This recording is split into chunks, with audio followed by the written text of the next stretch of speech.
Yaddan çıkarmayak birbirimizi, en uca zirveye ucalsaq belə. Hərdən vərəqləyib xatirəmizi, həsrətdən uşaq kimi ağlasaq belə.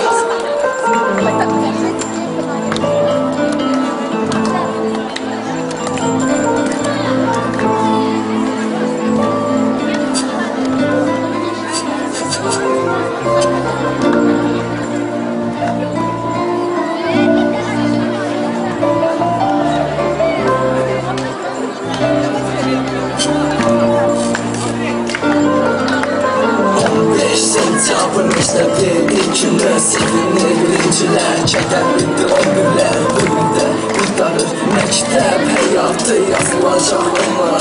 Xatirə kitabçası daha qayıtmayacaq. Bizə doğmalı onlar dərsdən qatarkən bizim uşaqlar olanda mənim üçün otururdu yalanlar. Yanımıza düşəndə göz açlar başlayır güllə. Bilmədik evimizin biriniz dövrdə. Çox indirdik biz sizi sonuncu ildə. Anladık hər bir səhvi unutmaraq biz sizin hər dəyərli sözlərimizi. Ayrılmaq istəmirik ama son zəyanı bizi. Növbədə yazılan salların silminizi. İnşallah dəmə olarıq eşidərsiz səsinizi. Allaha yalvartıq sənə yalçaldıq əlimizi. Bu hikayə sona çatdı. Məktəb həyatı sona çatdı. Artıq vaxtdır, getməliyik biz. Getməliyik ki, əvəzimizə yeniləri gəlsin. Əlvida məktəb, əlvida. Əlvida məktəb, gedirik artıq vaxtı.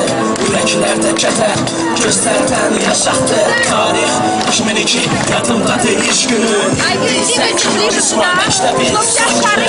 Yadımdadır hər zaman, qiymət alıb sevinərdik. Dərslərdən biz qaçıb, müəllimlərdən gizlənərdik. Gənclər, 11-lik hekayəyə son qoydun. Bizim qəlbimizdə həmşəlikdir, iz qoydun. Məktəbdə öyrəndi məni yazmağı, pozmağı.